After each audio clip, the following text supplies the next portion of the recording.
Hello, Collateral Gaming listeners.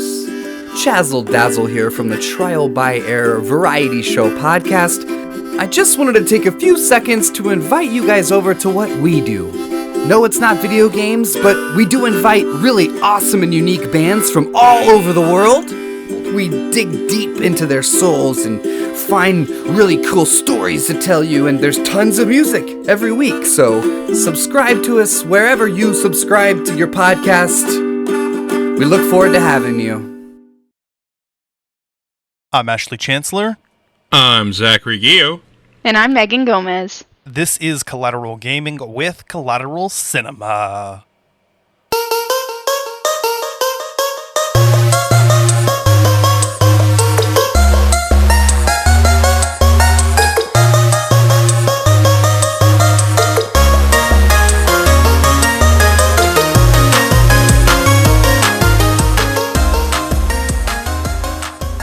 Welcome to Collateral Gaming, the only video game podcast that matters, where we focus on good games, bad games, and everything else in between in the world of gaming.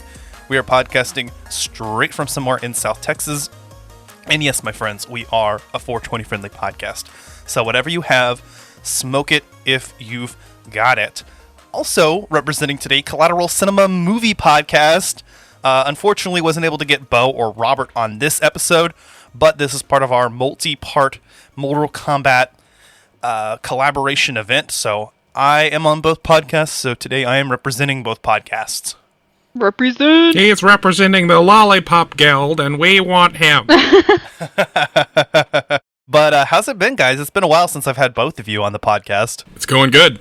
It's been good. I wanted to make sure to say this on the podcast and, apologize that I haven't been on quite a few episodes. I did have a death in immediate family, and I've been helping my family, take care of everything. So I've really not been able to focus on podcast stuff, but I promise I'm back and I'm better than ever. And I'm excited to get through the rest of the season. Heck yeah. Well, it's all good, Megan. We love you, and we want to make sure that you and Alan are okay and that you all are in good mental health so that you're prepared. Oh, yeah. Absolutely. Yeah, we're doing good. Also, guys, Alan is going back for another degree, so, he's been grinding, so. Woo! Heck yes. But, yeah, I guess we'll kind of get into it here right now. But we are talking about the Mortal Kombat series. In particular, this episode is focused on the latest installment of the video game franchise, Mortal Kombat 11. Oh, yeah. Oh, dude. What are y'all guys? What is your experience with the franchise as a whole? Growing up, never really played too much Mortal Kombat. For one, I was kind of sheltered as a kid, so I didn't really play a lot of super violent video games. And Mortal Kombat was always that fighting game that had the fatalities, the bloody, the blood and the gore. And while it wasn't as HD and as animated when we were little, Mortal Kombat 11 does it beautifully. So I saw that with Mortal Kombat 10, and I kind of just got into it super hard, and I've been loving it ever since. Yeah, I'm kind of the same way. I didn't really play too much Mortal Kombat as a kid, but I had a lot of friends that played it. For me personally, y'all know I'm more of a, storyline gamer, but this is just one of those, kind of things. It's it's off kilter for me, but I just absolutely love it. The carnage is insane, and I love it for some odd reason. But yeah, for me, the Mortal Kombat series, it's kind of just it's one of those weird tie-ins to my childhood where I'm like, why do I like this? I don't know, but I'm obsessed with it. I picked up, I think also, Zach, I did pick up 10 as well. And then, 11 came out, and I was just like, you know what? I'm actually going to play through some of this game. And I played through some of it, and I freaking loved it. And I played through quite a bit of it after that. It's good, dude. It's so good. It's a good game. I was more of a Soul Calibur kind of kid, but I ended up loving Mortal Kombat more. I've never played Soul Calibur. Once. So good. Oh, dude, yeah. You got to play the one that has Link in it. Only in the GameCube version of, I think, Soul Calibur 2, right? Yeah. Wait, there's a fighting game with Link that's not Smash Bros? Yep. Mm-hmm. But Nintendo would only allow him on the Nintendo console version, so he's exclusive to the GameCube version. Oh, well, I can understand that, but I wonder how he fights. Is it fun to you? That's another conversation for another time. This is a Mortal Kombat. He's really good in that game. It's in number 2. Yeah. And what lies in his dude. soul is courage, of course. And then they ended up bringing Yoda and Darth Vader in as well. So there's a lot of crazy characters in the Soul Calibur series. And hopefully that's a series that we'll get into at some point. Yeah, Soul Calibur is like the Dodge of fighting games. They just do a line and put some random characters in it, kind of like how Chrysler is like, let's just do a line and throw a Hellcat motor in a minivan. That's really good. Oh, that's super funny. Oh, The latest Mortal Kombat games seem to be kind of taking the same approach. I mean, we've got a lot of crazy guest characters, and we'll talk about that as well. the Terminator. But I did want to mention that I had a very similar experience, I think, to y'all. In particular, Zach, I think you and I had a very similar childhood. I was sheltered. I actually wasn't allowed to play games where you killed people. That was the rule growing up. Yeah, we were all sheltered, I think. If you killed humans, it wasn't okay. But it was funny because I would make the argument sometimes. I'd be like, well, Mom, in Zelda, you kill Ganondorf, who's a humanoid. And in Metroid, you fight space pirates, which are... I mean, assumedly, at least some of them have the intelligence and sapience that humans do. And, so... and then eventually, I think I just started buying my own games when I was old enough to buy M-rated games. Yep. But I didn't really get into Mortal Kombat until recently, and kind of in preparation for these last few episodes. Yeah.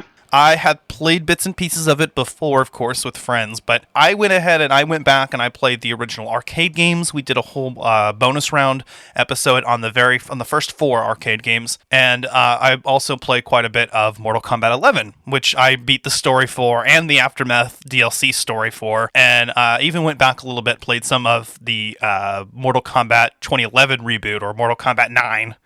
Ugh. Oh, okay. I had to think about that for a second. I was like, 2011? Damn. Yeah. So this game is a continuation of the rebooted timeline seen in Mortal Kombat 9, or as it's actually referred to as Mortal Kombat, right? Yeah. So at the end of Armageddon, like basically everybody dies. And then we had Mortal Kombat versus DC Universe, which is non-canon. And then NetherRealm Studios came out with their debut hit, which is Mortal Kombat. And so basically through time travel shenanigans, they end up going back and resetting the timeline. So it's a retelling of the first 3 Mortal Kombat games, but obviously things are a little bit different. It's kind of like the Star Trek reboot, if any of you guys have seen that. Oh, yeah. Yeah, my dad is obsessed with Star Trek and Star Wars. It was a fun childhood. Same here. My family has always been obsessed with that. So, in that same way, it's a reboot, but there's an in-universe reason for it, which is time travel. Oh, yeah. So, Mortal Kombat X picks up after that, or also referred to as Mortal Kombat 10. It is the sequel, introduces some characters like Johnny Cage's daughter, Cassie Cage, and Jax's daughter, Jackie Briggs. And then Mortal Kombat 11 picks up after that, and there is even more time travel shenanigans in this one, right? Dude, I don't even... God, the time traveling throws me off so hard. Yeah, it's it makes my so brain complicated. Hurt. I'm like, is Raiden a positive influence? Is he a negative influence? What the hell is happening with Liu Kang and Liu Kang, and God, I just... Kung Lao and Liu Kang are 2 of my favorite characters, and they have the most confusing arc right now. It is frustrating, and all you do is fight in this game, and everything else is cinematic. You experience the story by watching it. And so I'm just kind of figuring out, like, what the hell is going on? Like, why? Like, Kronika's cool, though. I really like Kronika, and I'm sure we'll dive into her more, but I really love her character, so I'm gonna stop ranting. I'm sorry, Ash, go ahead. No, you're good. There are a lot of time travel shenanigans. I mean, this story is basically Kronika, I think, rebooting the reboot, undoing the changes that were made to the timeline as of Mortal Kombat 2011. So that is because basically events aren't happening as she designed, as she was supposed to let it happen as the keeper of time. It's not made clear exactly how much power she has. Evidently, she's not omnipotent, and she requires certain... She's limited by certain constraints. Yeah. But ultimately, she, I guess, designs the timeline in the way that time is supposed to flow and the destinies of characters. And obviously, the characters in the Mortal Kombat roster happen to have very big changes on the timeline. I mean, you've got Raiden, who is literally a god. And you have got Liu Kang, the winner Lots of chaotic neutralism here. Yeah, exactly. Raiden even starts up this game as the corrupted version of Raiden that we see in Mortal Kombat X, who's been corrupted. It freaks me out. By Shinnok's amulet. But that's quickly reverted by the changes to the timeline. And oh god, it gets even more confusing if you play the Aftermath DLC, because basically they're just going back in time and changing the events of Mortal Kombat 11. What? Okay, all right, no, okay. So it's funny that you went on that whole spiel, Ash, because I just got past the point in the story where it kept cycling through the different times when Raiden was corrupted by Shinnok's amulet, and he ends up killing, or Liu Kang, either he ends up killing Liu Kang or Liu Kang ends up killing him.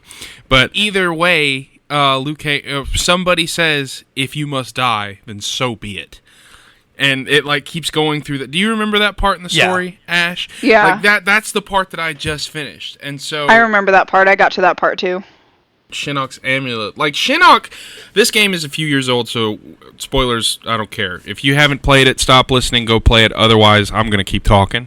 So well, this is a spoiler episode, so go for it. Yeah, there's always going to be spoilers in our episodes. In the very beginning of the story, a corrupted Raiden decapitates Shinnok. Yeah. The very being who, I'm guessing that's Kronika's son, and the very being whose amulet corrupts him in the first place and ends up killing Liu Kang and Kung Lao, making them revenants who end up serving Kronika. It's so confusing, but at the same time, it flows really well.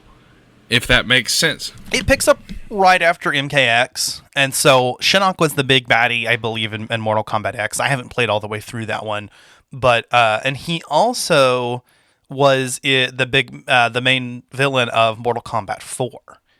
So, and Shinnok's appeared in, I think, quite a few of the other games as well. He's actually not a playable character here. He just shows up in the beginning, picking up after the events. This is right after Cassie Cage kicked his ass.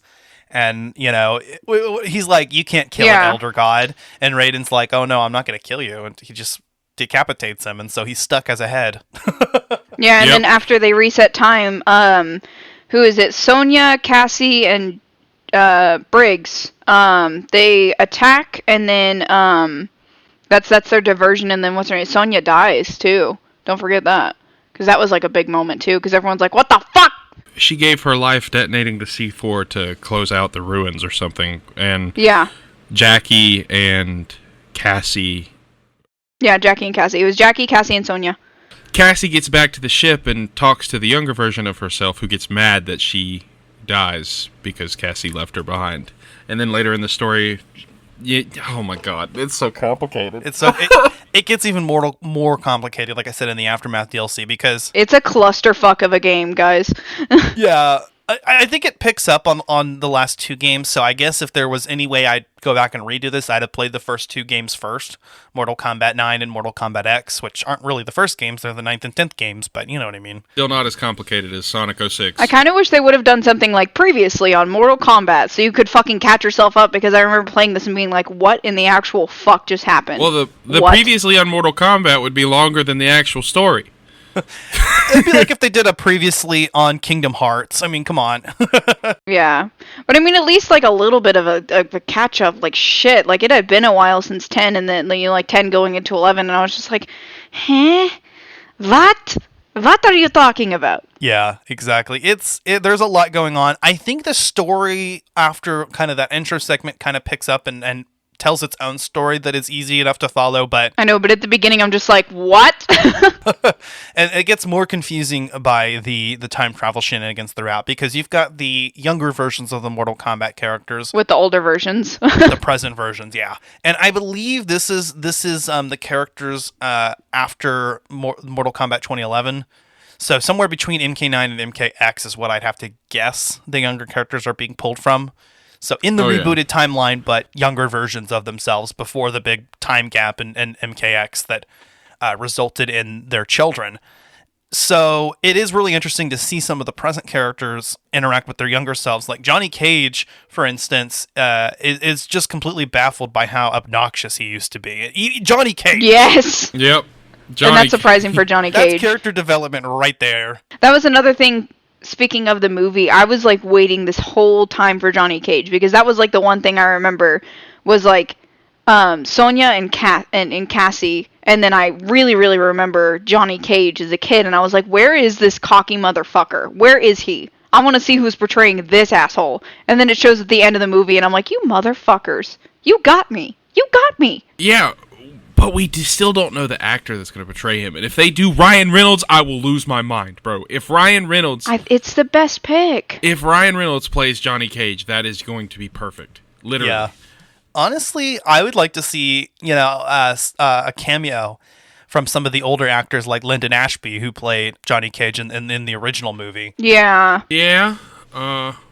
He did a good job too. I didn't necessarily like the original movie. It didn't. This one really got me. I wasn't, I was kind of coming into it like, I don't know what to expect. Like sometimes, video game adaptations into movies just doesn't really like translate well, but I feel like they did an excellent job of really showing like all of the stuff that Mortal Kombat has done over the years and where these characters can go. And I really like the fact that they're expanding into movies because, like everybody's kind of trying to do the Marvel thing, and like make video games and movies and shows, because Marvel's killing it. Like everybody knows that. There's memes and, like entire fan sites dedicated to just WandaVision and, Falcon and the Winter Soldier, Captain America and the Winter Soldier. So I'm kind of excited to see what they're going to do with the movie series just because I'm like, okay, like this will be interesting because like I wasn't expecting to be roped in that hard, but I was literally watching with my jaw open the whole entire movie. Like flies could have flown in that shit.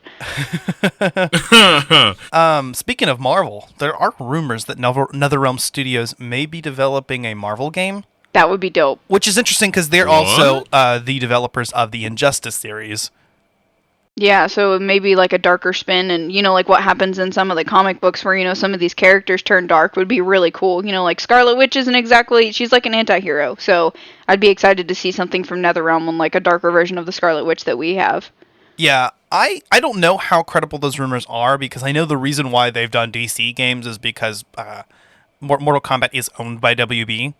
But, yeah, true. But we'll see. The series was originally developed by Midway Games, created by Ed Boon and John Tobias, who make numerous Easter egg appearances throughout the series. I mean, Noob Saibot's name is actually Boon and Tobias backwards, so there you go. Literally.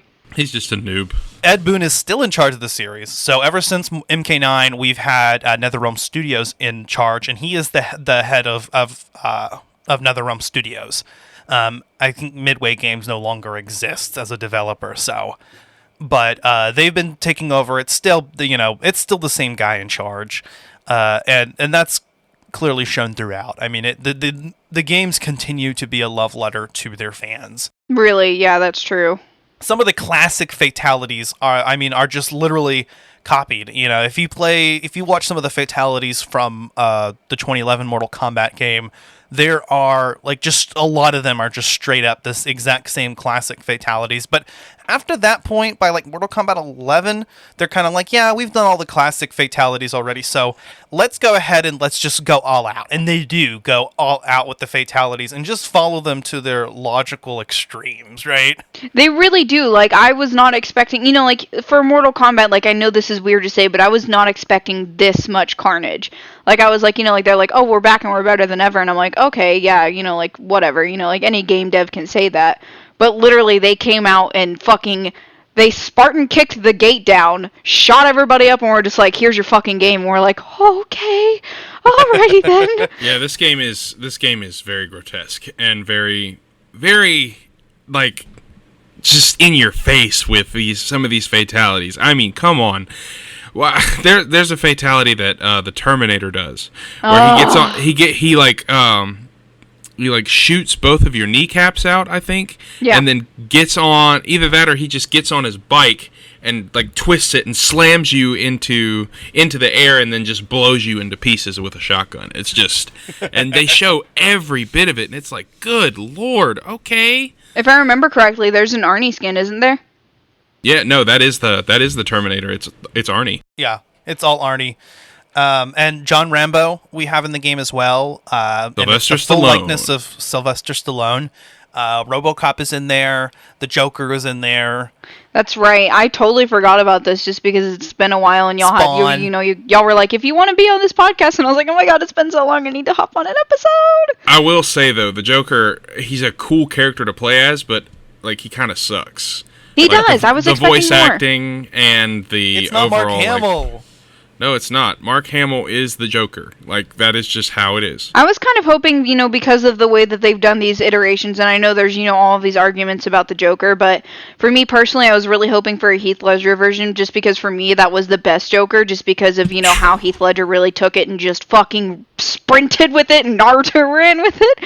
They could have gone with that because we already have Joker in the Injustice games, and we have Joker in DC versus Mortal Kombat, which kind of takes over the classic animated series appearance. Exactly, and for people of our generation, I don't know, some people, they have parents, who have watched the the other different, Batmans and Jokers and things like that. But for me personally, for my generation, I remember the Joker as Heath Ledger. So if you're bringing in Terminator as Arnie and RoboCop, I'm gonna think of Heath Ledger. I was really hoping for that.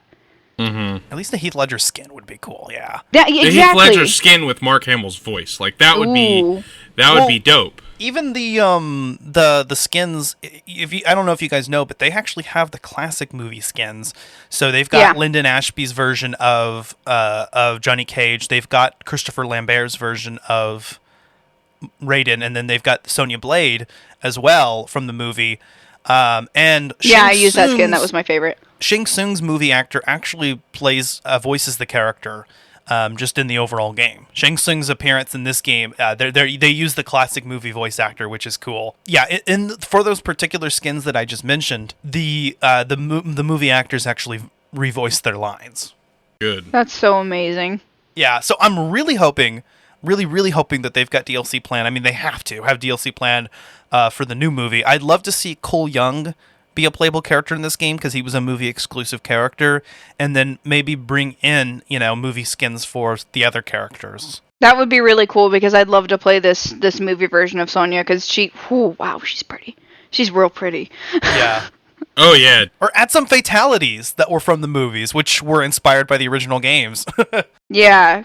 Or even it would be cool if they could iterate the actual movie scene. I know that's not really possible, but it would be fucking dope. I know we've talked about this, Ash, off of the podcast, but Kung Lao's fatality in the new movie is the best one. That junk is crazy. And he goes, flawless victory. I don't think anybody in either the theater or watching it on Amazon or not Amazon, HBO, I don't think anybody was expecting that. I really wasn't. Alan and I were gonna go see it in theaters, but we ended up just getting it on HBO because we're still trying to be safe. My parents are older, and I'm taking care of them quite a bit, so I'm I'm still gonna be safe even though I'm double vaccinated. I was not honestly expecting any of the fatalities to be this good, and also my favorite fucking thing is the fact that some of the time, whenever they have their fatalities or he's like KO or fatality, and it's just it gets me so good. It gets me in my feel goods, man. Yep. Oh yeah, dude. It was a little cheesy, but I just think it was necessary. So for me, it was cute. It was a really good throwback to the game and giving itself its own little tie, the way that they just said it to themselves, fuck yeah, fucking fatality. Yeah, and Mortal Kombat has always been, in my opinion, a goofy series. I mean, even the fatalities were just so over the top that even though they're graphic and violent and gory, it's done in such a comical way because it's all just so unrealistic, and there's just this insane amount of gore on screen. And then we've also got to talk about, some of the more goofy shit that's been in the Mortal Kombat games. For instance, this game reintroduced friendships, which haven't been seen since Mortal Kombat Trilogy. I think MK9 had the babalities, too. Yes. Dude, the babalities. Freddy Krueger's babality is my favorite. Freddy Krueger's babality, because you just look at the little... Oh, sorry. Okay, you look at the little carrier or whatever it is. It's I don't know. It's a stroller or something, and you just see a teddy bear with claw marks on it, and then a baby Freddy comes over ah! I fucking and then love he starts that. crying. It's just all the babies start crying because it's so funny. Oh my god, it's so funny. I just love how out there. Honestly, I think that's what really ties me to this series is just how extra the Mortal Kombat games are. Like, it's something that's just so out there that it's attracting to gamers and to people in general. You know, like, there's lots of people that have never played the games that have started watching, you know, this movie because, you know, it's been so hyped up by all their friends, you know, that play these games, or, you know, just fans from over the years. And I think that it's really cool that, you know, they did end up, you know, developing a movie that's really giving this tie to, you know, this insane series that, you know, has been critically acclaimed and won awards and things like that. You know, like, I really, really love that concept, you know. And, you know, it in some past, you know, for a lot of these games, you know, it has kind of, you know, given a resurgence, you know, like, for example, Tomb Raider, you know, we did talk about that a little bit in our episode, how it kind of brought a resurgence to the series, and they had, like, a flash sale, and they had all this cool stuff that was tied in, as well as, you know, like, I've heard that there is a pause on, you know, production for the movie, but there is going to be an Uncharted movie. And yes. I really hope that brings a really good resurgence to the Uncharted series, because that is by far one of my favorite series of all time. Tom Holland's going to be Nathan, isn't he? Yeah. He's playing like a younger version of the character. Mm-hmm. In the basically like the prequel of the first game. Yeah, I like what you said, though, about the movie, because a lot of people are watching it because we as a culture, even the casual and non-gamer crowd, are just culturally aware of Mortal Kombat. Whether it's the classic arcade games, which, by the way, are the reason an ESRB rating system exists today, or part of the reason, or whether it's the classic movie. A lot of people saw that, which, while missing the, you know, graphic nature of Mortal Kombat, definitely emulated the spirit of the series. And then you've even got the new games. I mean, and we've been having Mortal Kombat games ever since. Some of, like, the PS2 era games, I think, is where the series is more seen as going downhill and wasn't as big. But Mortal Kombat came back with a bang with MK9. I think the HD games do something special where, with the fatalities or with the friendships or the babalities, they can really just expand on them in 3D space in a way that even the previous 3D games weren't able to. I mean, they just really go all out, and MK11 looks gorgeous no matter what system you're playing it on. I was surprised by how well it runs on the Switch. I was so tempted to buy it for my Switch, y'all, like, whenever we were talking about this episode. But I did also want to pick up off your point there, Ash. Also, I love how influenced in pop culture this game is, because, you know, there are some ties to pop culture depending on the game that you're playing. And also, like, literally, like, you can go into, like, a Zoomies, for example, and there's a Mortal Kombat t-shirt. Like, it's a big part of American culture. And, you know, like, Americans are obsessed with this game. Like, there's so many millions of people playing this game. And, you know, when there's a new game coming out, it's big hype, you know, for a lot of this style gamer. You know, this is, like, kind of like, you know, like, anytime there's a new COD, the COD players freak out. Anytime there's a new Mortal Kombat, literally all of the masses lose their shit. And it's so cool to see that from a series that's so gory and, you know, just so entirely over the edge exciting. Oh, yeah. It spawns so many clones, by the way. If you've ever looked, a lot of people tried to hop on the success of Mortal Kombat and make their own graphic fighting games with over-the-top violent finishers. Mortal Kombat as a series honestly influenced the fighter game genre in a lot of ways. It really almost did. As much as Street Fighter did, I would argue. I was going to say, calling out Street Fighter here, but honestly, like, if you look at the two compared to each other, like, Mortal Kombat takes the freaking Olympic torch and just keeps sprinting on. Like, it's insane. I am Kronika, Keeper of Time. I guide the destiny of the realms. But my work's perfection has been tainted by Raiden's actions. I enlist all those who disdain the current course of history. By merging past and present, we may draw upon allies from both eras. I offer a greater empire in the new era. Will your Outworld armies defend it? They shall. Kotal Khan, we have common cause. Solving this temporal crisis. And in defeating Shao Kahn. I will have my scouts track Shao Kahn. Can't someone, anyone, explain to me what the hell is going on? Right? I've been in the future for a whole hour and I haven't seen one jetpack. Not one. Came from rock bottom with nothing that I saw with wings. I am not stopping, I'm coming in this more to see. Ignore the dream, now they gotta applaud the king. It's my ego trip, I'm hoping you enjoy the scenes. I'm a monster, yeah, you should be avoiding me. I'm a rebel without a council, wanna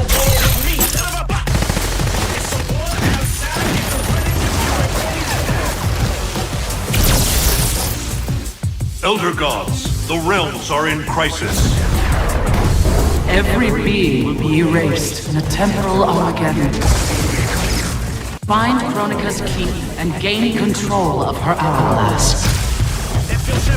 Only then will time's momentum be restored. We've got to take out NetherRealm's army now, before Liu Kang can bring it here.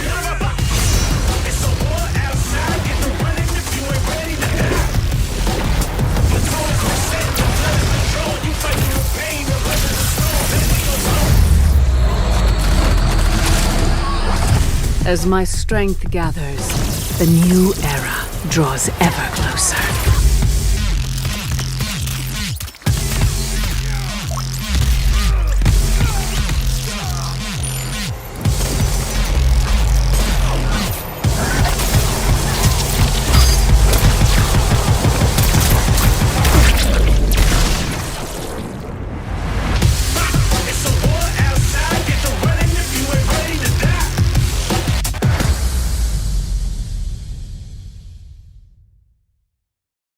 Now we were branching off into stuff like, I swear Mortal Kombat has everything to do with all of these anime style fighting games too, because these companies that make like products and games for these animes and stuff, like let's say Dragon Ball Fighters or Jump Force. Jump Force is like the ultimate example of just a giant hodgepodge of anime characters being brought together to fight. Jump Force is fun. I like it. Jump Force is fun. Imagine a Mortal Kombat with that kind of 3D setting. Yeah, that would be cool. Dude, and the fatalities in that big open 3D oh my god, bro. Oh, I mean, they'd probably look about the same, because for the fatalities, it goes to a different view. But, dude, I mean, just think about it. Think about how much Mortal Kombat has inspired the way fighting games are today. I mean, if you've ever played Dragon Ball Fighters... Yeah. I haven't, but I've seen gameplay. Even down into, like, I've started noticing it in games, especially because, the movie, everybody was talking about it, big game devs and stuff like that. They're like, man, like, I guess we got to put more carnage. Like, for me, I even thought about it a little bit earlier. Like, it even comes down to, like, COD, how they have, like, the finishing moves. Like, it's such a big influence in the gaming world. And really, people are trying to make their own spin on it and really bring this, like, cultural influence into their own game. It's really, really interesting to watch and see, like, especially when you put, like, kind of like those blinders on and start thinking of Mortal Kombat, like, even just, like, how some games have gotten bloodier, some games have gotten, a little bit more intense over the years. It's simply because of Mortal Kombat, because they see how much people really like this kind of just insane, slaughter of a game that just entices people to play more. And despite all the clones and games that were inspired by Mortal Kombat, I really feel like nobody quite does it like MK. They really don't. No. Like, I like any man who would ever say that Street Fighter is better than freaking Mortal Kombat can fight me, personally. Dude, Mortal Kombat is like Coca-Cola. There are so many different companies and, attempts at making something like it, but there's just nothing quite like an ice cold Coke. I don't know. I kind of prefer Dr. Pepper personally, but maybe it's... Okay, Ash, you understand what I'm saying. I also prefer Dr. Pepper to Coca-Cola, but I figured it would be a good analogy. Thanks for taking that from me. I did an experiment with Coke and Dr. Pepper and Sprite on which one would dissolve meat quicker in elementary school. I know that's a random freaking rabbit trail, but that just really brought me back to that, because anytime I think of Coke versus Dr. Pepper, I also think of those Coke versus Pepsi books that all the girls had in school. Do y'all remember those? Yep. Oh my god. Throwing myself back into my freaking generation. Absolutely. Zach, I know what you mean, because I mean, who prefers Pepsi products over Coke products? If you go to a restaurant, whoever goes to a restaurant and they say, "Oh, we only have Pepsi products," and we're like, and it's like, hell yeah, dude, yes, nobody. Let me get that Sierra Mist, baby. Yeah, give me that Mr. Pibb, bro. Hey! Don't you dare on Mr. Pibb. Now that is my shit. I love nothing is Mr. superior Pibb. To Dr. Pepper, my guy. No, you're right. You're absolutely right. But don't knock my spicy cherry soda, bro. Don't spicy cherry soda. Don't do it. Don't knock my spicy cherry soda. Don't knock my fizzy fruit. All right, I'm done. But anyway, back to Mortal Kombat. One thing I was impressed by was how much content there is in this game. Because we've talked about the story a little bit, but there also is the Towers of Time mode. There's the Classic Towers, so that's going to be more like the original arcade experience where you just climb up the tower and fight different enemies. There's the crypt mode, and the crypt mode, by the way, is super cool. Rather than the crypt mode that we've seen in the last few games where you're just scrolling along a menu with tombstones, this is an actual fully explorable area inside Shang Tsung's palace on his island, and you're just going around and opening chests and solving puzzles, and it's really cool. Nearly all of the cosmetics and additional fatalities and other things are unlocked through the crypt, and it uses an in-game currency called coins with a K. Now, one of the only criticisms this game gets over some previous Mortal Kombat games is how much you have to grind just to unlock everything. Ugh, yes. And I can agree with that, but at the same time, everything that's unlockable is all optional stuff. And I believe if you know how to pull off the fatalities, I've heard that it actually will do them, even if you haven't unlocked them. And so, it's not that big of a deal. And I think by the time that, the latest version has come out, Ultimate Mortal Kombat 11, and we've gotten plenty of patches and DLC, I think a lot of that has been fixed. But what was y'all's experience with that? I did have some times where I was trying to play, and I don't know if it was just because I do have, as y'all know, I always end up getting secondhand first gen, consoles. That's just how I've always rolled. And I honestly prefer it that way because, it ends up working out for me and I can play a console all the way through the rest of its life. When I tried to play Mortal Kombat 11 for the first time, I of course picked my base Scorpion. I'm like, let's go, honey, it's time. Let's go, honey. Let's do it. Yeah, no, Scorpion is my absolute favorite of all time. Cannot change my mind at all. Pick Scorpion, and he just glitched across the screen, when I was trying to do a finishing move, and I was like, "Aight then, okay, that's cool, whatever, that's fine, okay." But other than that, I had a really good gameplay experience. Again, like I said, a little bit ago, I haven't played in quite a while, just because, I've been doing some other stuff, but, I did, do a little bit of catch up the other night, and I did get to play a little bit. It was very fun. And, the gameplay, it's very fluid, and it's not something that you really expect, but, even just as far as, when I played and I did update the game and everything, it was a very fluid fighting experience, which is not something I really expected out of a Mortal Kombat, but it literally just feels so, and I want to keep saying fluid because it meshes so well and it plays very well. You don't really feel like you're playing a game. You feel like you're just controlling a movie, which is really fucking dope for me. Hell yeah. Yeah, it is very cinematic. I think that was one decision they decided to make, was cut out the quick time events and just allow you to view the in between battle cinematics. And yeah, the game as it is. But the story is actually really engaging. I remember I was invested and I kept wanting to move forward and see where we would go. I like how it moves from one character to another character to another character. So you'll play, maybe 4 or 5 battles with each character as the story follows through them. Like you, I mean, there's a little bit of jankiness in the game. It has crashed on me a couple times. The Switch version in particular, because I have both the PS4 and the Switch version, and I tried them both. The Switch version in particular isn't quite up to spec, and it's because it's a lower spec console. I'm actually just surprised that it plays as well as it does on the Switch. Some of the battle transition models aren't quite rendered correctly, and it shows. But and the loading screens I think are a little bit longer, but it runs surprisingly well. Well, I'm playing this on PC since I just built my PC a couple weeks ago or a few weeks ago. Dude, it's beautiful. The gameplay is just immaculate. I love this game. Yeah, if you get the chance to play this on a higher spec console or on PC, I'd recommend it because the graphics are just gorgeous.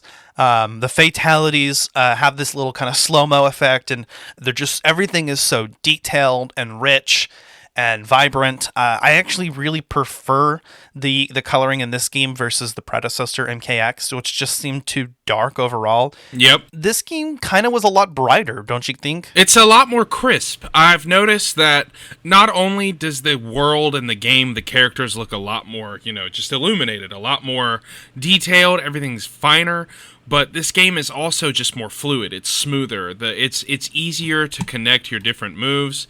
It's easier to do a lot of stuff. So I like it overall. So Yeah. Yeah, I really thought that the color in this game, I was not expecting it to be so, like for Mortal Kombat, it's very colorful, but it's like devastatingly beautiful. You're like, "Oh man, like this is a pretty fatality." Okay. But still like I really like how like colorful this game was compared to, like previous Mortal Kombat games, because you can see so much more of the details in the characters, like for me, like of course I love Sonya and Cassie, of course, Scorpion, and Raiden's robes are just so much more colorful in this game as compared to other games, and I'm like, okay, like costume changes a little bit, let's go. Okay. Thank you, Timekeeper, for giving us some more color. And there's so many different skins available. So when you're playing, in a regular fight mode or whatnot, you have got like all of the accessible skins from previous games, from the classic movie, like we said. There's just so much customizability. In fact, the characters themselves are customized. You can decide what special moves the character is going to have, and you can create multiple variations. So it's really interesting to be able to go in, and a lot of it's unlocked again through the crypt. So there is a lot of grind locking in this game in order to get access to some of the cooler stuff that the game has to offer. You do have to grind quite a bit, is what I've heard and what I've experienced somewhat. But all the friendship finishers are all available from the start, and boy, are those cool. Yeah, I really like the friendship finishers. I'm like, oh, this is a cute moment. Someone actually working together. Yeah. Kano's is the best, dude. He just whips out the grill, bro. That's the funniest thing. Shrimp on the bobby.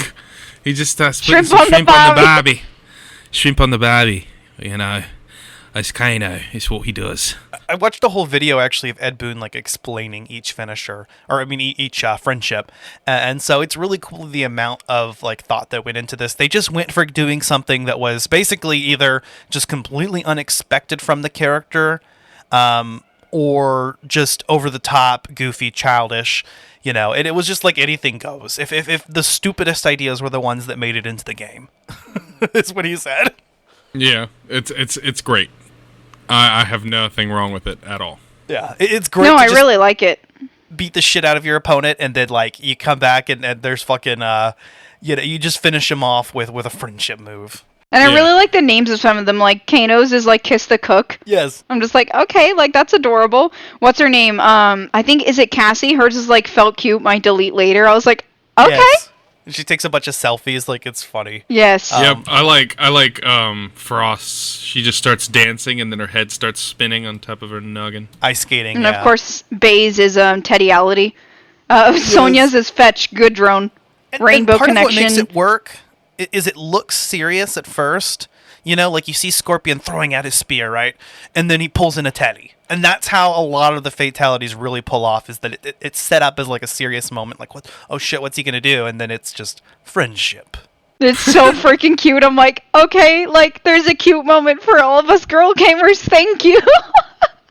That's why I say, Mortal Kombat is definitely a goofy series. I think, some of the games in the PS2, PS1 era were more serious, and they were kind of going away from it.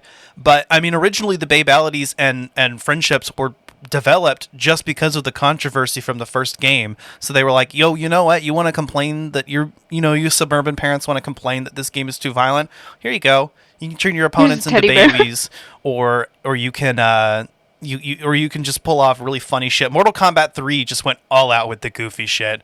And this game really still embraces that. I think Mortal Kombat 11 is actually a really good balance between, grounded seriousness, because it's an HD game, but also just the complete and total utter nuttiness of Mortal Kombat. And you have to have that, right? Like, you have to have that sort of balance in between the two, because too much of one can be bad, And you're right, this game kind of does that perfectly. I love the way Mortal Kombat 11's flow works, because the campaign is mostly serious, but there are those little jabs of comic relief in there, and that's perfect. Yeah.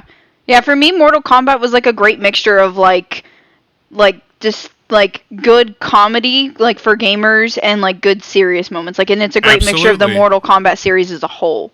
Yeah, and that's what we need. That's what the fans are going to continue to love, and that's what I'm going to want every time I play a Mortal Kombat game. It makes the experience more gratifying, especially when you can go back and use different characters like Rambo, RoboCop, The Terminator. It's crazy. Terminator? It adds to the effect, especially when it gets kind of goofy. I would kill to see the Terminator's friendship. That would be hilarious to me. Oh, it's great. You know, it's funny, too, because they were surprised by how many of the licensed characters that they could get away with doing these friendship moves. And apparently the executives didn't have a major problem with it, with just these action characters doing just really goofy shit. I remember, I think MK9 had Freddy Krueger, MKX had Jason. Yep. And yeah, and this game has the aforementioned characters. By the way, I was surprised by how in-depth the tutorial is. Dude, I don't even want to talk about it. Oh my god. I mean, we're going to talk about it because it's beautiful, but it's ridiculous. It literally teaches you how the molecules of the game work, dude. I think it's the most in-depth fighting game tutorial I've ever seen, and it really goes in depth. I mean, I had to skip past a lot of the text because I didn't understand what was going on.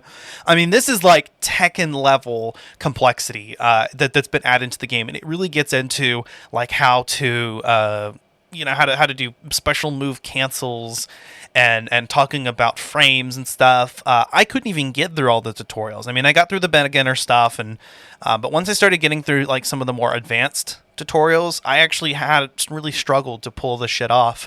But if you ever need like an intro into playing a fighting game competitively, I mean, that is how you do it. Not only that, but they have fatality tutorials that show you how to pull off all the fatalities without a timer.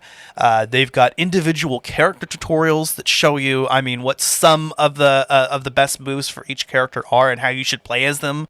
And you know, that's what we need. Like, that tutorial is crazy. It took me like an hour to get through like the first part of it, just trying to figure out all the different movesets you could do. It's crazy to me. Yeah. Oh, yeah. Especially, like, if you've played any of the other games, or you've played games, you know, that are similar. Like, some of these movesets are so intense that you're just like, you have to, what? Like, Yep. There were some tutorials that I had to play through, like, honestly, a couple of times to really be like, oh, it's this, not this. Oh, okay. Okay, you got it, dude. Dude, move cancellations are the hardest thing for me. I can't do a smooth combo, move cancel, and then start another combo right after that. That's the most ridiculous thing ever. Just because you have to have perfect timing.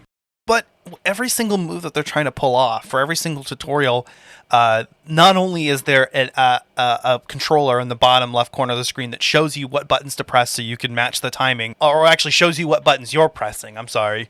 But also there is a demo available for every single one, which that's where it shows you exactly the right timing so you can kind of match along with it and what the animations are supposed to look like. You know what this reminds me of? We were talking about this in, was it the Zelda Dungeons game when we were talking about Twilight Princess? Yes. It's the Zelda game if you've never played a Zelda game. This is the Mortal Kombat game if you've never played Mortal Kombat. Yep. It teaches you everything in intensity so you know what the fuck you're doing. So your friends are like, yeah, let's play. And you're like, yeah, I don't really know this game too well.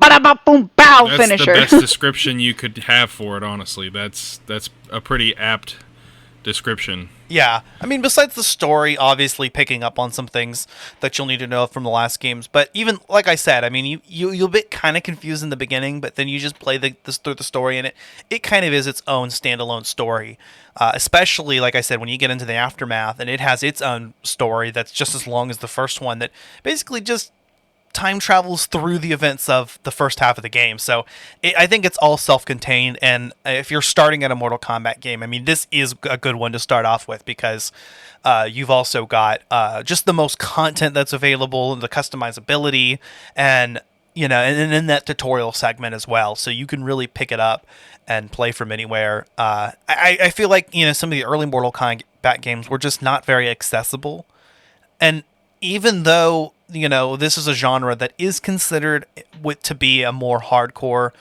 had to have a more hardcore audience, a casual gamer can get into this and at least pick up enough basics to, you know, have some fun with friends, you know? Absolutely. Yeah, I feel like Mortal Kombat is kind of like one of those, like I want to say, like, you know, because of COVID, you know, like you have to play kind of social gaming a little bit different. But it's one of those kind of classic, like, get your friends together type games. Like, oh, you think you're a badass? Like, let me... It almost reminds me in a way of, like, Super Smash Brothers. Like, how friends will come together and play that. Like, people come together in groups and they all play Mortal Kombat. And that was one of the things, that I did when I was younger, as aforementioned. And I really think that it's cool that it's, like, one of those, like, social events where you can be like, all right, Mortal Kombat and chill tonight. Like, let's fucking go, man. That sounds very grody. Mortal Kombat and chill. Yeah. Oh, wow. Some people are not... I forget about that. Like, for me, I don't know. Like, when the whole Netflix and chill thing was really starting to become a meme, I was like, man, like, I used to say that. Like, let's watch Netflix and chill. Let's it's not like Disney Plus and Thrust. Like, chill out, people. Disney Plus and Thrust. Oh, my God. Megan, you're 2 for 2 today. Mortal Kombat and Finisher. Oh. Oh my God. Oh Scorpion and tail that ass. Oh my God. Zach's over here like the Lion, the Witch, and the audacity of this bitch. Alright. Oh my gosh. Oh man.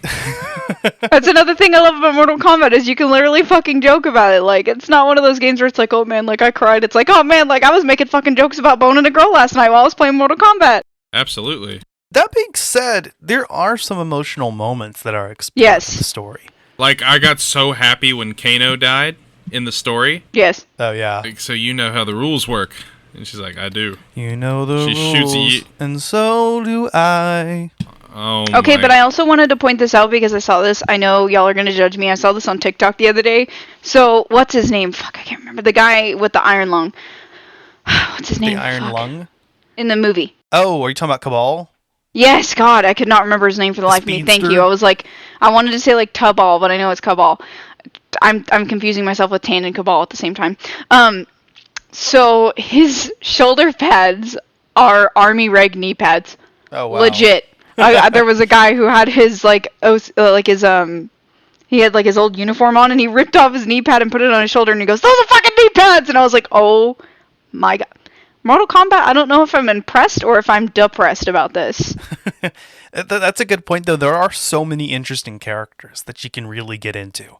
I mean, Johnny Cage, you just love to hate. And like we said before, I mean, he's actually gone through quite a bit of character development as a father. So he's definitely a more relatable character now. But you've also got Scorpion and Sub-Zero actually friends in this movie, or I'm sorry, in this game. Excuse me. In the movie, excuse me. They are not friends in the movie. They're not friends in the movie, but they've put their differences aside and learned to work together to restore both of their clans. And I thought that was also an excellently done relationship in the game. That's a little heartwarming moment. yeah, exactly. And even between Johnny Cage and Sonya Blade. Yeah, their fallout was pretty bad, if I remember correctly. Like, they were like, and I'm like, okay, like, what the fuck happened? I thought y'all liked each other. Now you don't. All right, cool.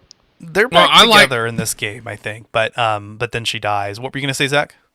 Well, I think the way the story's kind of going right now, I have a feeling that eventually, the younger Johnny and the younger Sonya are going to fall in love. There's going to be another Cassie. There's going to be They're supposed to. Otherwise, Cassie doesn't exist. Yep. It'll be like in Hot Tub Time Machine, right? So, Cassie 2, how are you doing today? I don't know, Cassie 3. I don't know how I'm feeling. Cassie 3. That's something I think that they left out, but I think by the end of the game, it doesn't really matter. So, I mean, spoiler alert, I think everything basically just gets reboot anyway, and especially with Aftermath. I mean, it's yeah, I'm not really sure, but they kind of didn't resolve what was going to happen with the younger characters. Like, some of them obviously make sense to stick around, but then some of them are like, is younger Sonya just going to chill out? Maybe. I don't know. I mean, tying the movie into the game, like, Sonya's always been really dedicated to, making sure, that they're, always thriving and succeeding, so I don't see why she wouldn't stick around, but also it wouldn't surprise me because of all the changes she's gone through, even with, like, Cassie and everything, so I don't really know how that's gonna go, but I feel like she would stick around. Yeah. If the movie weren't so successful, I would say that this game would even be a good way to finish off the franchise. But I think there's going to be a Mortal Kombat 12. Nothing's been announced yet, obviously, but there's no way with the popularity of the franchise now. They're not going to go with it. But what I like is that this game ended in such a way, and I guess you guys will realize when you get to the end of it, but let me just put it this way. It ends in such a way that Mortal Kombat 12 could really go anywhere they want with the story and the timeline. And they've already done a revamp, so it'll be interesting because this is like its own tie of a story. So like talking towards the future, you know, like I feel like there is eventually going to be a point where they tie the movies into the game. Maybe even like, you know, like a game, you know, like as a separate timeline, right? That they interact with. That could be cool. They could do multiverse shit. They really could, because they almost got into it with that one scene where they were showing, you know, Raiden fighting Liu Kang across multiple timelines. Exactly. Yep. That was so cool, dude. That was so cool. And you know, like there have been some like negative reviews about the movie, but for me personally, it was very captivating. And I know I didn't get to talk about it, so I did want to bring it up a little bit. You know, the movie was really captivating for me, and it really, really like made me kind of fall back in love with, you know, the Mortal Kombat series, because I was like, wow, like I forgot how, you know, amazing of a game, you know, and you know, series and you know, style that this game is. And it really just was like, okay, I think I want to delve back into this. And it was like the perfect opportunity for the podcast to talk about it, you know, because there is going to be a resurgence, and, you know, they're leaving open, you know, like you know, like not even a possibility. I'm sure they're already shooting for number 2 because, you know, like there's the Johnny Cage sequence, you know, they're like, oh, what's next? What's next? What are we going to do? So, I'm excited to see kind of like a revamped tie-in for this series, because like it's headed that direction and it needs to, you know, this game series has survived for a long time. You know, it's almost like, you know, like all the other Forerunners, you know, like Zelda doesn't have its own movie, you know, but it's been out, you know, very, you know, old game series, established game series, you know, as well as, God, I could think of many others, you know, Kingdom Hearts has made it through the years, you know, there's lots of game series that, you know, keep going into the next generation, and I want to see how they're going to bring this forward for the future generations, because, you know, it's cool to, you know, be like, oh, hey, I remember playing, you know, like, you know, in 10 years, I remember playing Mortal Kombat 11, you know, when I was younger, and now, you know, you get to watch, you know, God forbid, you know, like number 23, and you're like, holy shit, like, this game is still surviving. That's so cool. Yeah, I mean, it's been around since the Super Nintendo / Sega Genesis generation, so definitely long enough that the console ports of Mortal Kombat were censored. Exactly. Yeah. Oh yeah, dude. I'm telling, dude. So my first Mortal Kombat experience was on the Super Nintendo. Believe it or not. Oh, really? Yep. I think I have it for the SNES. Was it Mortal Kombat 1? Because that's the censored game. No, this one had gore in it. Okay, so then yeah, it was probably Mortal Kombat 2 or 3, or one of the variants thereof. Yeah, no, Mortal Kombat originally was censored, and the Sega Genesis version was censored until you put in a cheat code that uncensored it and gave you all the blood and gore. Yeah, that's the one thing I miss is cheat codes that the developers put into the fucking game. But yeah, you were talking about the movie earlier, Megan, and you know, kind of our conclusion on that was, I think overall, and I think I'll speak for you as well, Zach, here, but I mean, basically our premise was this movie wasn't a masterpiece. I don't think it's something that Scorsese would consider cinema. Yeah. As a movie, I don't think it was expertly directed or written. But as a Mortal Kombat movie, this is exactly the Mortal Kombat movie that we needed. I think it perfectly captures the essence of the games, and it was a total improvement over the original in every way. Oh yeah, it was fantastic. I actually agree to disagree. I think, you know, like, especially, you know, for someone who hasn't, you know, like, I don't have too much experience with Mortal Kombat, but it really, like, brought me in. And I, like, even, you know, there are some directing sequences that I feel like could have been done better, but also, like, we don't know, you know. I know the budget was like 55 mil, so it wasn't as much as like these big, you know, blockbuster movies. So for them to do all of this with a budget of 55 mil, I was impressed. And it really just, it was a really good movie for me. Like, Alan and I have watched it a few times now just because we're like, wow, like, I didn't know what to expect, because, you know, like I was saying earlier, with a lot of these, you know, video games that are being turned into movies, it can go really south or it can go really well. Some people are saying it's boring, some people are in love with it. It's kind of one of those things where it's like they love it or they don't. But for me, I was like, holy shit, like, they did really well, and I want to continue watching this. Like, even my father-in-law, right? Like, he played the original games, you know, like he stopped playing, you know, video games, as he's gotten older, you know, he's a little bit older. He even was like, oh my god, I need to go buy a freaking Xbox right now. I need to go get a Series X, and I need to play Mortal Kombat. And I'm like, sir, like, what?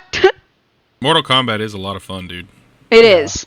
And I It's a find really it good interesting that, series. even men, like my father-in-law's age are, just wanting to, like, pick it up again. Like, I think that's really cool, and I think it's a cool kind of, like, re-tie-in for the series and kind of bring excitement back, because it needed it. And Mortal Kombat really, really needed this. It was a Mortal Kombat for the current generation, and I do think it felt a lot more like the modern games than it did the classic games, but it had all of the callbacks and references.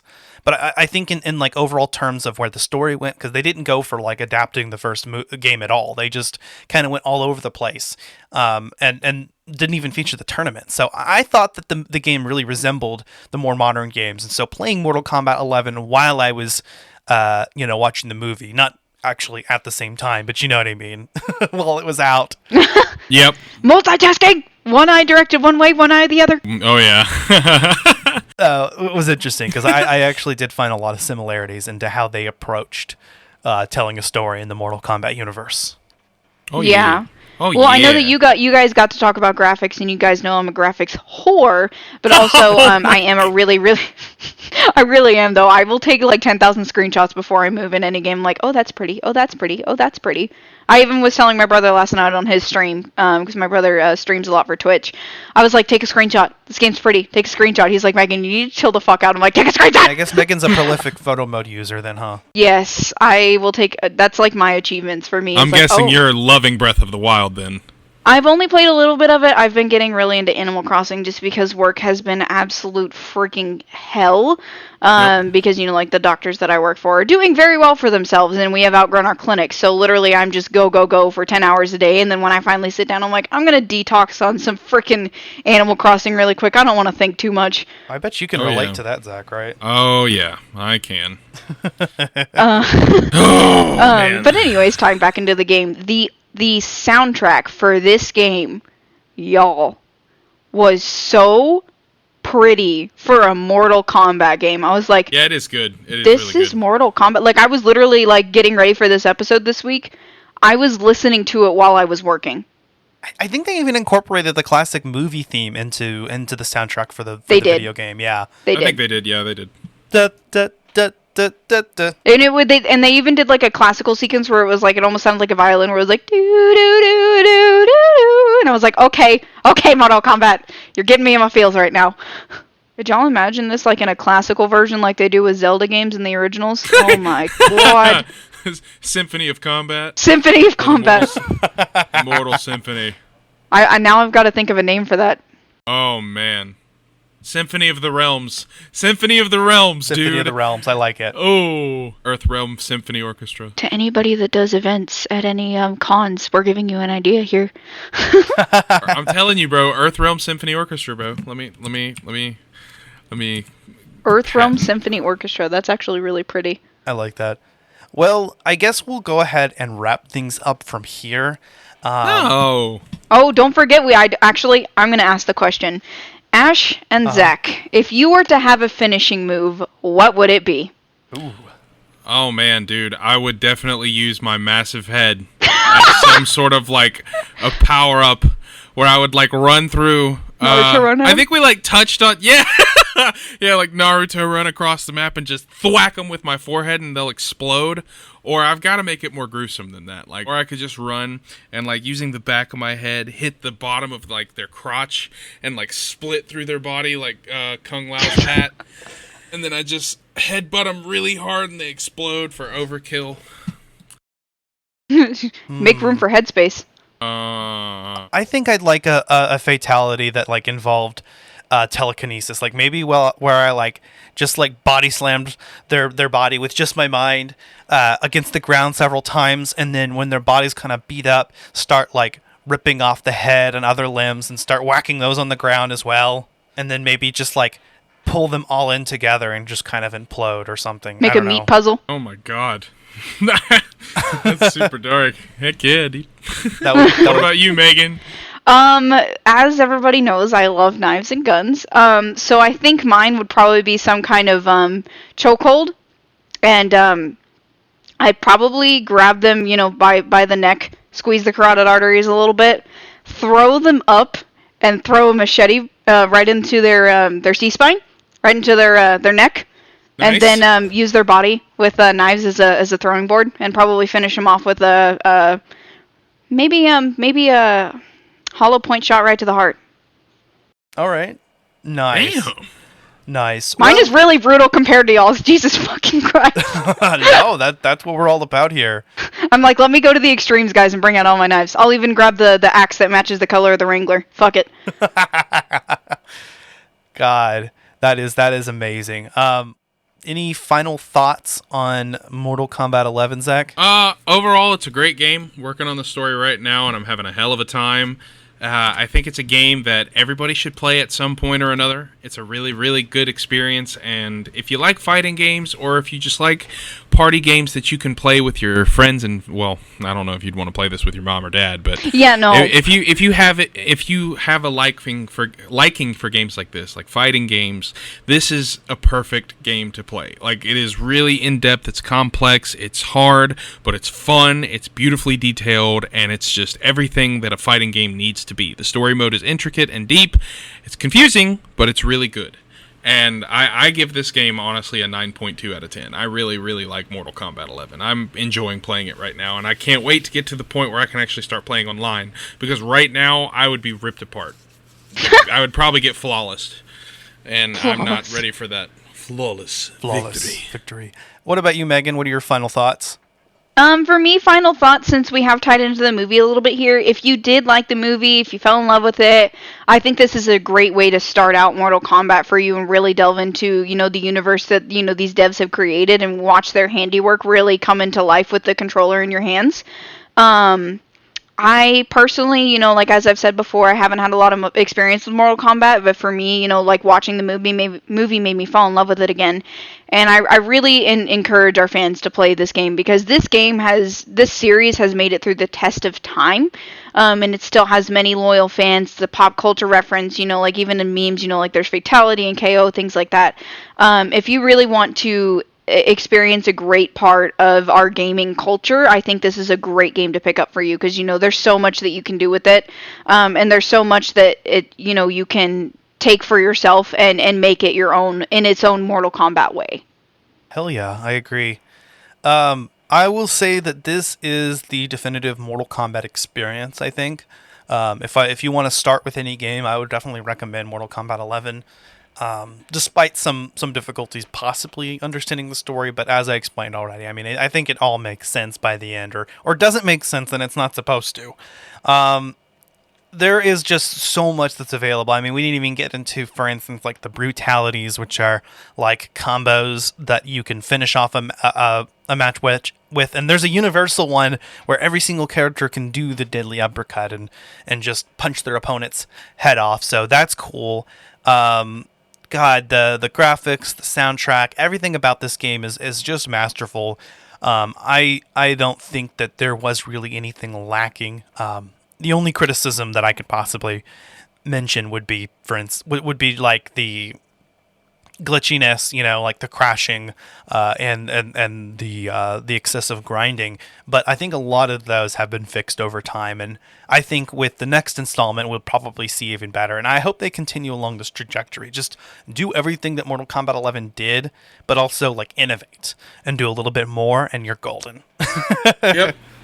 Couldn't have said it better myself. Hell yeah.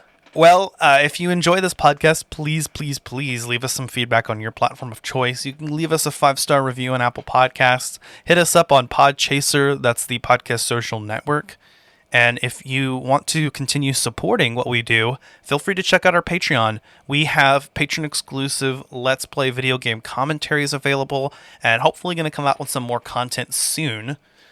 You can find Collateral Gaming wherever you get your podcasts. We are on Apple Podcasts, Spotify, Google Podcasts, YouTube. We are also on all social media channels. Follow us on Facebook, Instagram, and Twitter. And you can get exclusive news and memes and shit there. So hit us up in the DMs. Let us know what you think. If you want to collab with us, reach out if you have a suggestion. Honestly, I mean, just communicate, and we'll communicate with you. Yeah, we're really, really, really, really good communicators. We love talking to you guys. Yes, yes, Please reach out. Please talk to us. All right. Well, next time we're going to be talking about Dead Space, and hopefully we will have your hubby back for that episode, Yes. since it was his pick.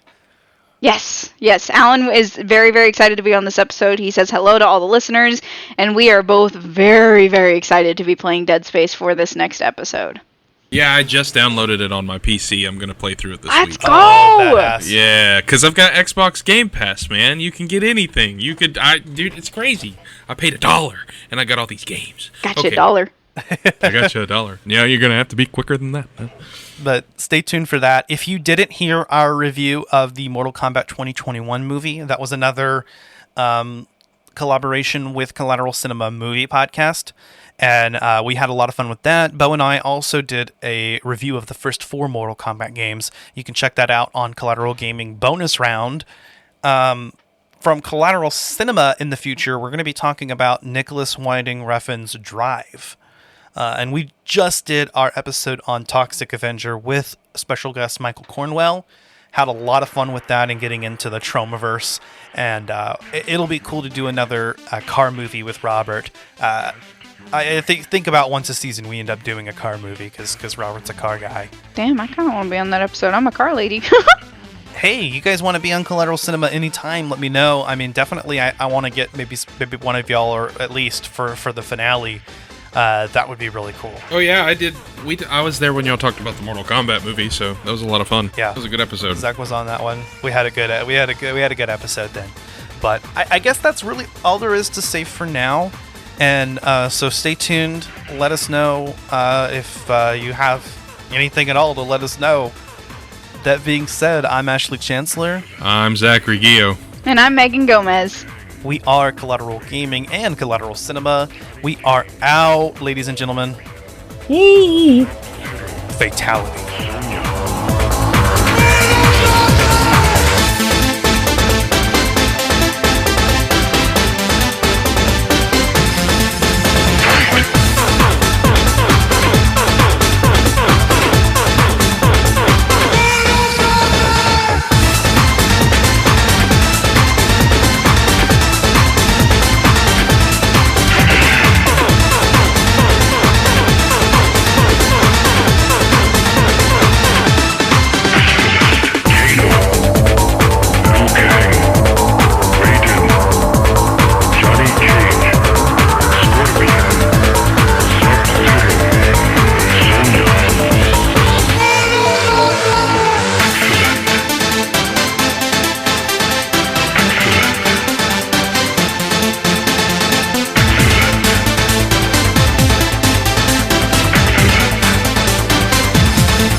Collateral Gaming is a Collateral Media Podcast. All music and game clips are owned by their respective creators and are used for educational purposes only. Please don't sue us. We're poor.